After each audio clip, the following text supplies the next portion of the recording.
When they gave me all the information, I tore the papers up and walked off and told them I'd never be back, and I haven't. Because they've pretty much given you a death sentence anyways, Yes. right? Welcome back to another episode of the Plant-Based DFW show with Dr. Riz and Maya, where we discuss topics related to lifestyle medicine. 3 years ago, Paul Lowell was diagnosed with stage 4 prostate cancer. During his routine visits, his PSA level went from a 1.1 to a whopping 87 within a 6-month period. By the time of his diagnosis, the cancer had already spread to his lymph nodes and bones. His oncologist basically felt that chemotherapy and radiation would only make him worse. So he sent Paul home to make arrangements and gave him 18 to 31 months to live. Well, Paul is 9 months expired, as he likes to brag, that he is still living. You will see us sitting in Paul and Lisa's camper while we were in Florida. They also own a boat, and you can say that we're basically boat neighbors. You will hear us refer to Riley and Elena, who are sailors and have a YouTube channel called La Vagabond. We all have now been on their channel, and I will include the links of those videos in our cards. Stick around till the end because I have a question for you guys. Hope you enjoyed this episode. Remember to subscribe to our channel to hear more great episodes like this one. Links to our YouTube channel, newsletter, podcast, and links for our guests are also located in the show notes. We're sitting here with our friends Paul and Lisa Lowell.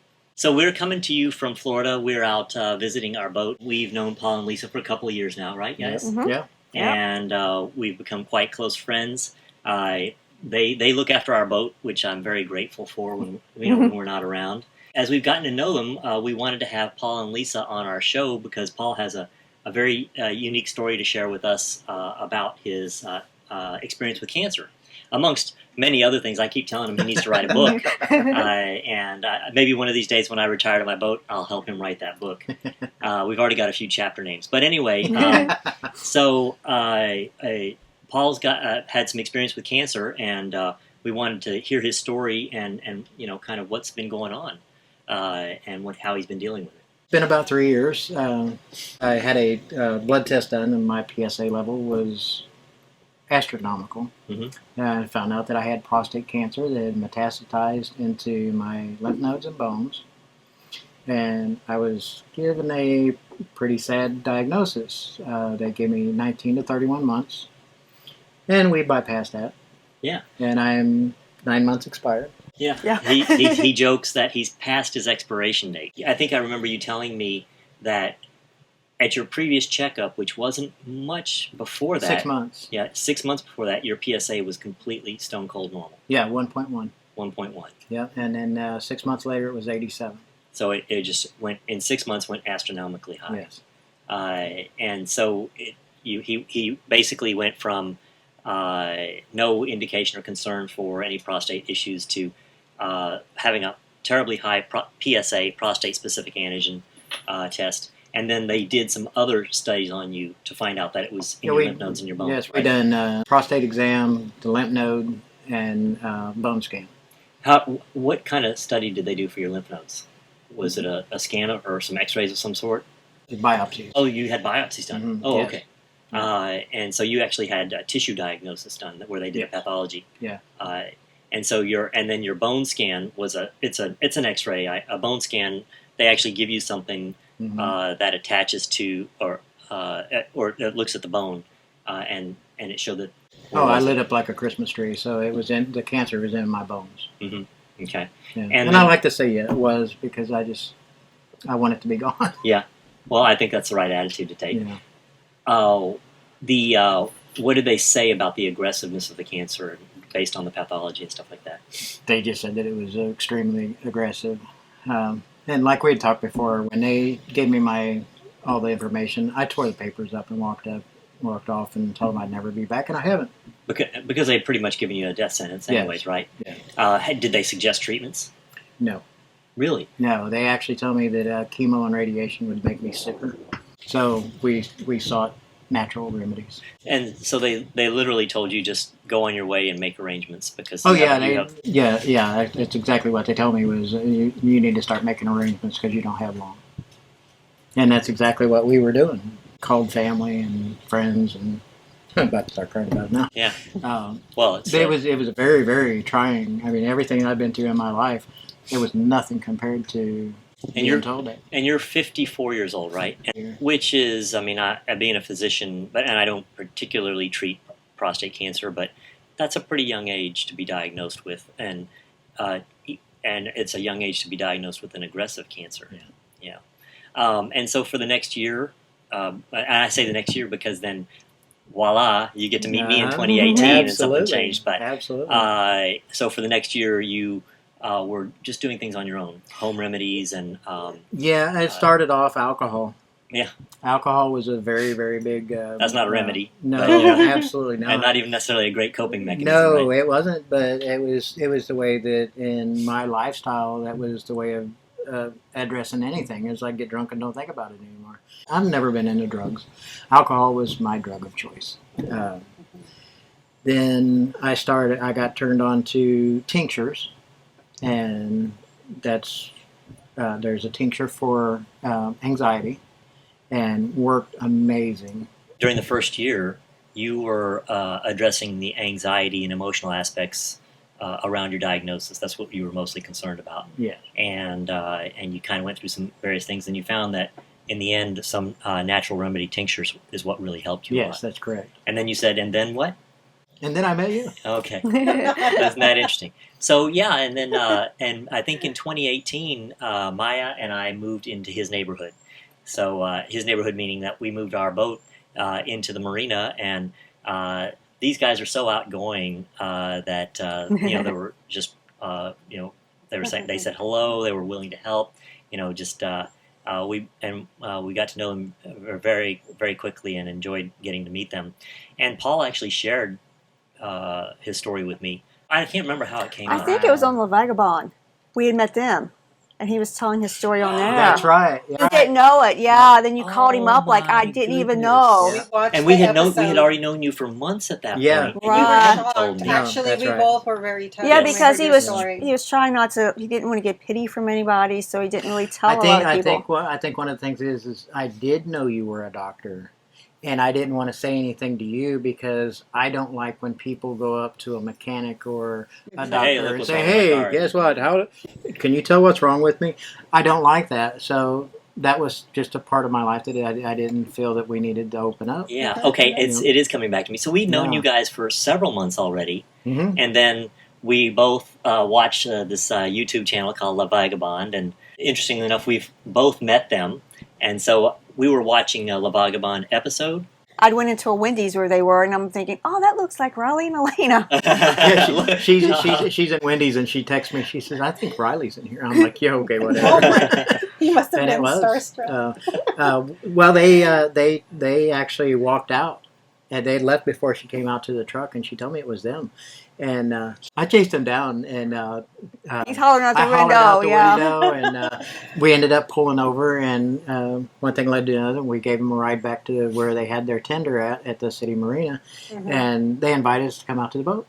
And we went out, and one thing led to another, and within a few minutes, they had talked to us a little bit, and we'd spilled everything out, talked about our boat fire, my cancer, and all that. We just met these guys who follow our YouTube adventures, and they've kindly offered to take us back to the marina. And I'm Paul, and this is Lisa. Hey guys. I went to bed about 9 o'clock, and at 11:30 that night, I woke up, and when I sat up, the boat was engulfed in flames and just smoke all over. I shoved the V-berth hatch open. I jumped overboard, and when I came up and turned and looked back at the boat, flames were shooting through the V-berth hatch. Then we saw that episode, and that's where I learned about your cancer. Yeah. Okay. When we learned about it, we were both very touched, and then we've been doing this work of talking to people about how food can help with certain cases. So then Riz said, I want to talk to Paul. Should I? And we're not in the business of going and bothering anybody about how they eat. When we come to the boat or when we travel, we just like making friends and connecting with people. We're not trying to convert anybody. I said, I think you should. I think you never know. It can't hurt. He didn't want to push you away. I remember now saying to Maya, this is what I've been teaching people about how their diet and how it can affect their health, and I know all these studies on your nutrition and prostate cancer, and even if you have it, you can change your diet and improve your prostate cancer. And I was struggling because I was like, I want to call Paul and talk to him about it. I want to at least tell him, but at the same time, I don't want to be pushy, and I don't want to be that guy. Yeah. I got permission from Maya to do it. Yeah, I talked it over with her, and she said, "Oh, it's okay. You can give him a call." So we can blame it on Maya. Yeah. Yeah, but it's funny because he said you wanted to talk to him, and I had seen like on Facebook, I think, where you went on your cruise with the Physician Committee for Responsible Medicine. I'm thinking, yeah, I know what he's going to call and talk to him about, and he might listen to you.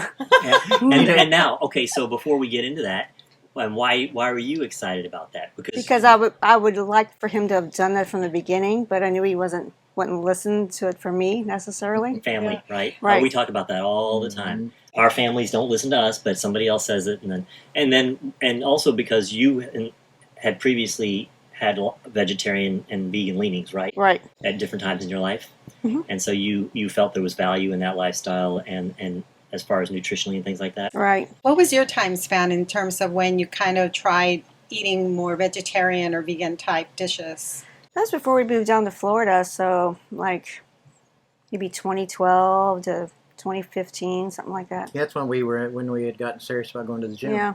Was there something that sparked that interest initially for you?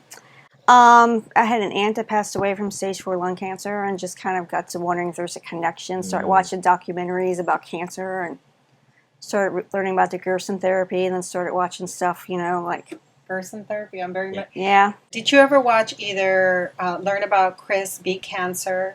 I've never watched the one about Chris, but I've heard about it. So I guess I texted you and said, "Hey, I'd like to give you a ring, and when can we talk or something like that?" And you're like, "Oh no, what did I do? Why is Riz calling to scold me?" I'm like, what did I do now?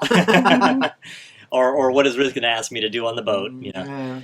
So if I recall, I kind of did. I did the whole disclaimer thing. Hey, look, I just want to talk to you. You don't have to do any of the stuff I'm talking to you about, but I just want you to hear me out. Mm-hmm. And we talked about nutrition, and specifically we talked about a whole food plant-based diet, right? Yeah, absolutely. And I talked to you about the differences between a whole food plant-based diet and the standard American diet, and the pros and cons, and how it affects our health and cancers and stuff like that. Yeah, and I was a little bit resistant, and Okay. then you asked me to just to do you a favor and try it for 2 months. Mm-hmm. Now, why were you resistant? Well, I grew up meat and potatoes. Mm-hmm. I mean, you had to have meat on the table or you weren't eating. And even though I had talked about health and how it can fight cancer and stuff like that, did that not mean a lot to you?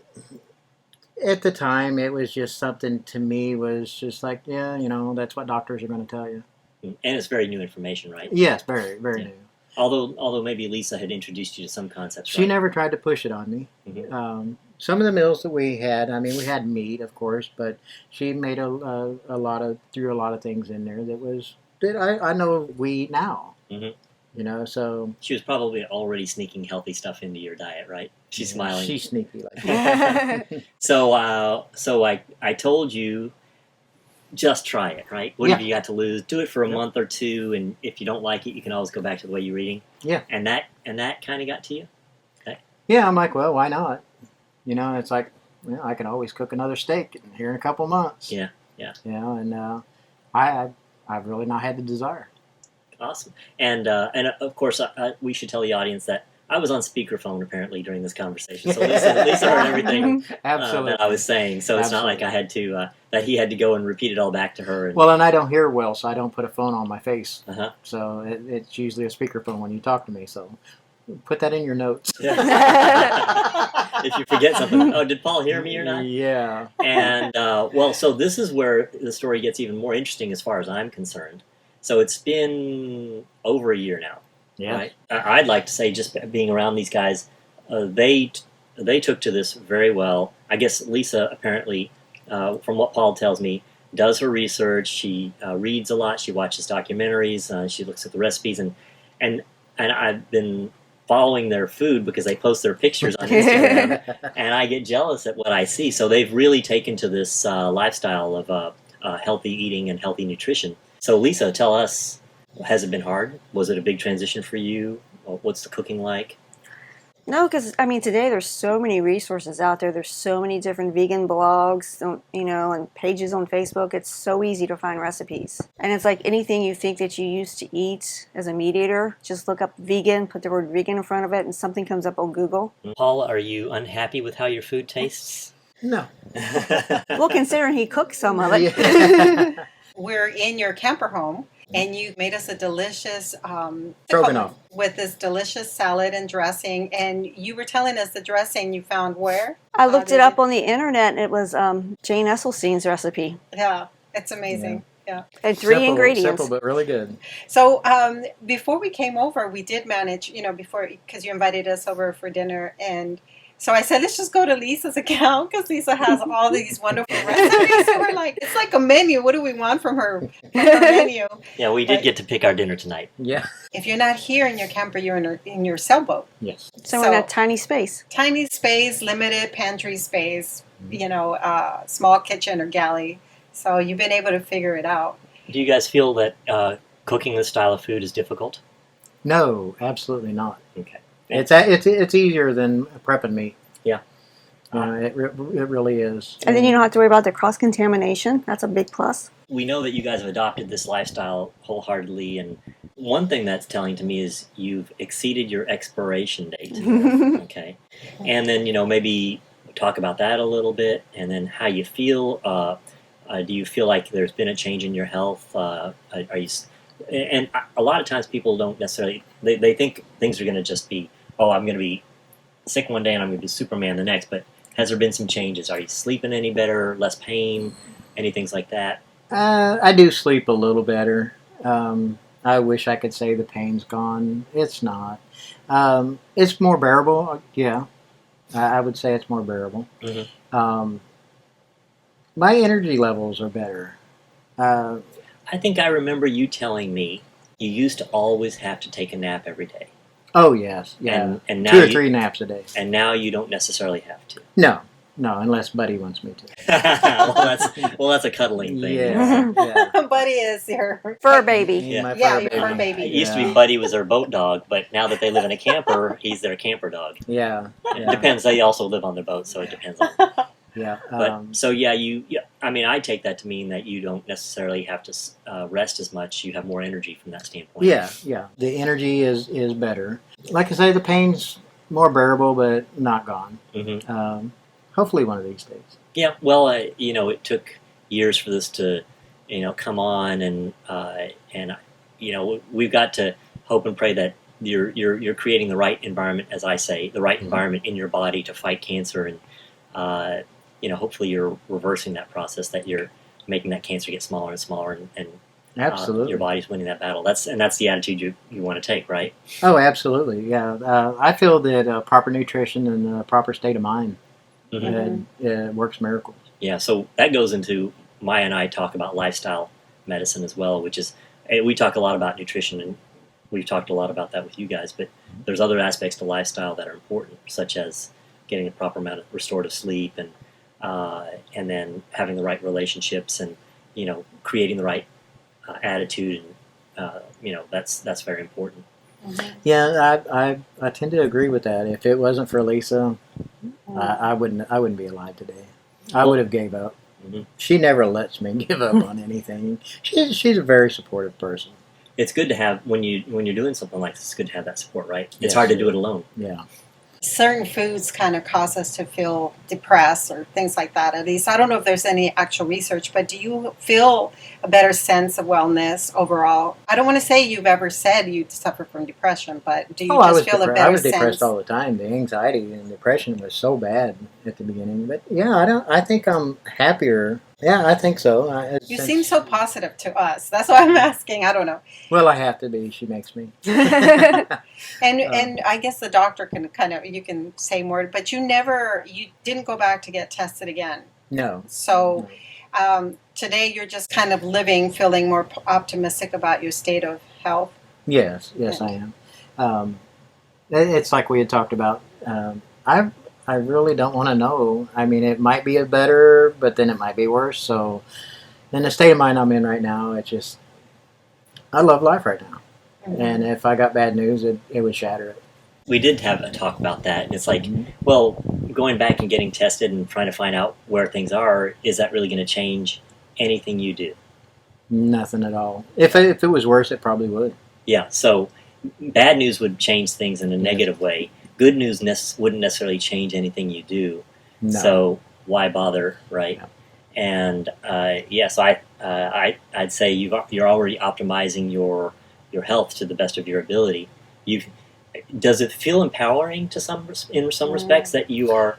That I'm expired? Oh, yeah. Well, now you're living on borrowed time, right? Or, You like my term, huh? Yeah. Yeah. but or does it feel empowering in the sense that you know that you're contributing to your health through the choices that you make with your food?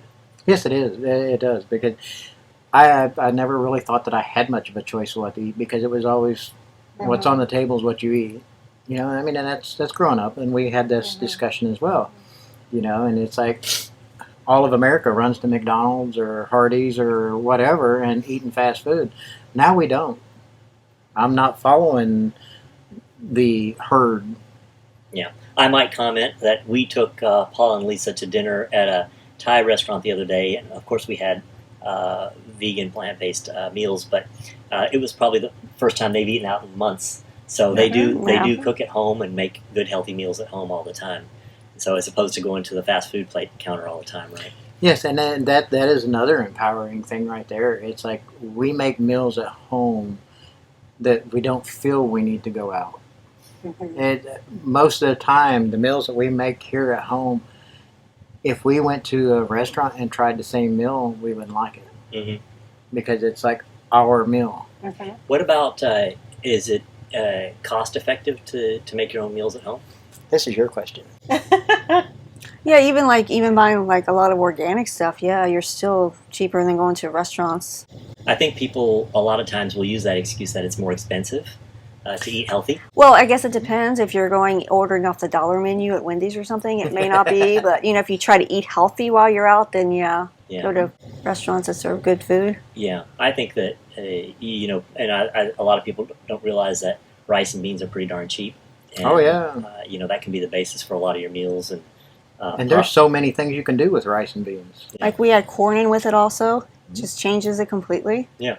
You post a lot of your foods. Can you tell us some of the foods that you make? Because I've seen some photos and I'm like, I've never made that. We tried some of the stuff, we tried like a vegan chicken parm we've tried making. We've tried a lot of different soups, like chilies and vegetable soups, of course. And Where do you come up with your ideas? The internet.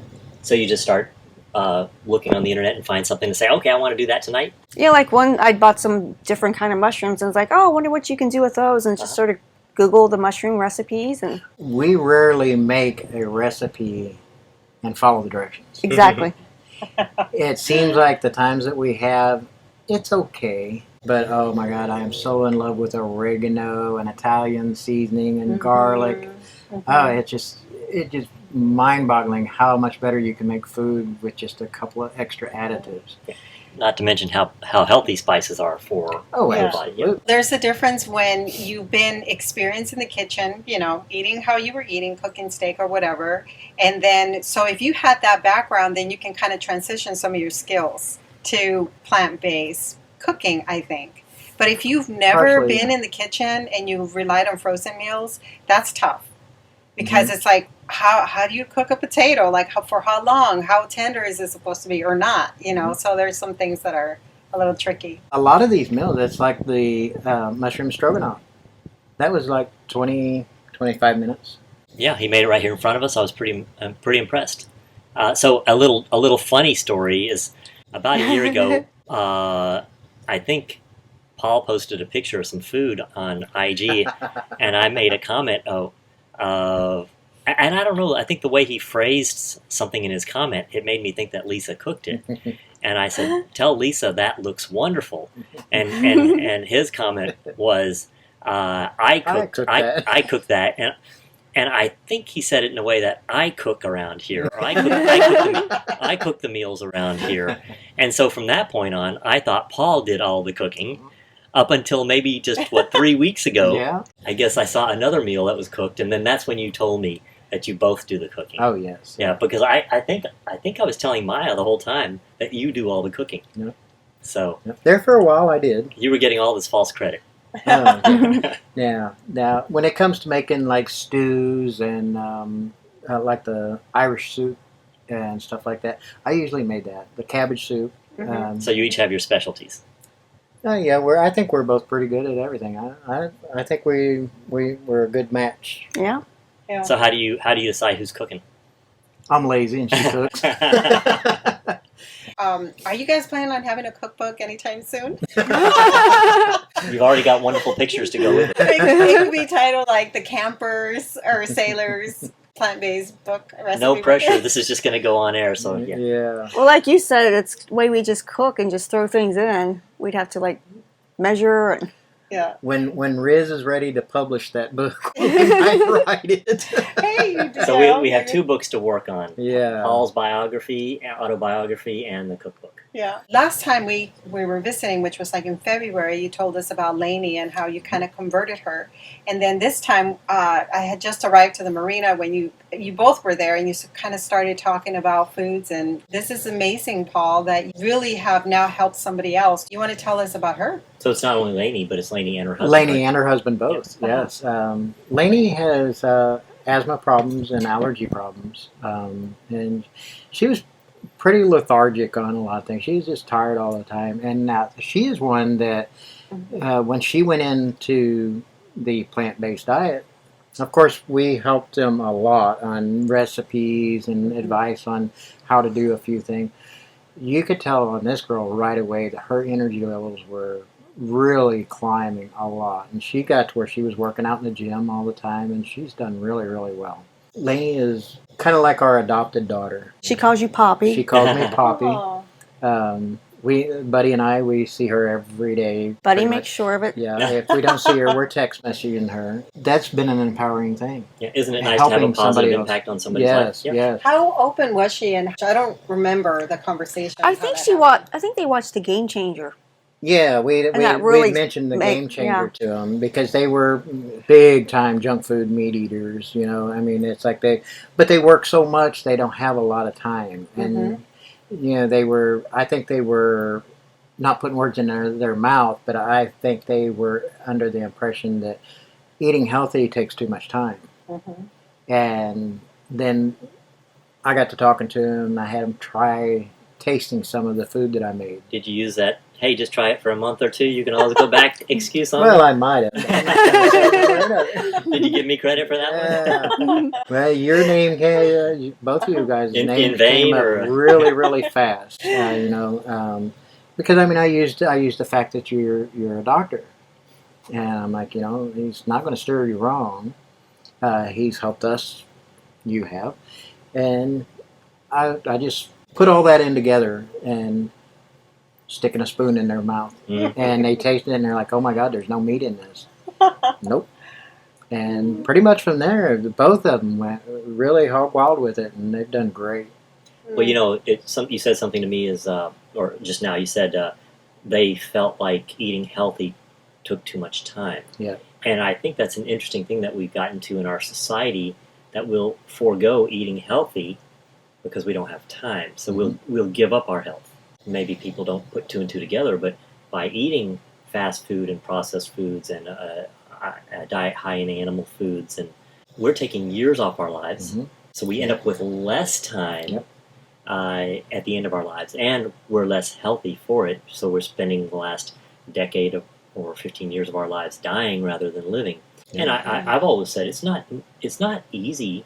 Okay, nothing that's worth it comes easy. You know, if you want to have a good physique, you have to work out. Yeah. You want to be a world champion swimmer, you have to practice. Or you know, same thing with a musical artist or a pro athlete. And so similarly, if you want to have a healthy lifestyle, you have to put effort into it, right? As we wrap up, is there any pearls of wisdom that you might tell to people who are contemplating a plant-based diet, or those who are looking at this right now going, oh, you guys are full of it, you know what you're talking about? Any pearls of wisdom maybe to get them to at least just think outside the box a little bit? Give it a month. There you go. That's all you can. Yeah. I mean, it's like, I guess one of the biggest things that I can say to try to help anybody do it is like, you think it's going to take you a little bit too much time. I didn't have no time, and this has given me time. You know, we were at that Thai restaurant, and the server asked if we were brothers. And I had a beard on that day. I shaved since then, so maybe we looked alike. But yes, it's been fun talking to as I said, he's my brother from another mother. So it's been fun having him on the show here. What's the best way to get a hold of you? So Lisa's Instagram. My Facebook is actually just Paul Lowell. Okay. And I don't have a lot of food pictures on there. I need to. I need to update it. You know, we look forward to seeing you guys when we come. This evening you took us out for a walk in this area where you're camping. And it's so beautiful. It's like if we had been on a tourist path, we would have missed it, probably. Yeah. But more importantly, Paul and I both like sci-fi. Yes. Oh, that's yes, fun. absolutely. Have someone you can watch. And they said they'll cook for me every time I come, so I'm coming every week. Okay. All right, guys. Well, let's wrap it up. I want to thank you both for spending some time with us to create this latest podcast and sharing. I know you are going to affect people's lives in a good way. So thank you for being on.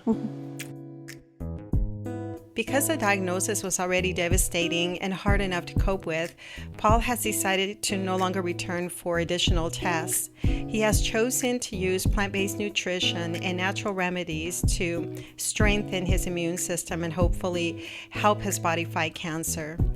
What would you do if you were in Paul's shoes? Would you return for checkups to see if the natural remedies and the whole foods are helping, or would you continue on the path of self-care and just enjoy the time that you have left? Please send Paul and Lisa positive words of encouragement in the comment section below, and make sure to check out Lisa's Instagram account for healthy plant-based ideas. It's lisa.lowell.31. And thanks again for listening. Been listening to the Plant-Based DFW podcast show. If you like our content, please like, share, and leave a review. Our goal is to provide quality episodes to help support the community.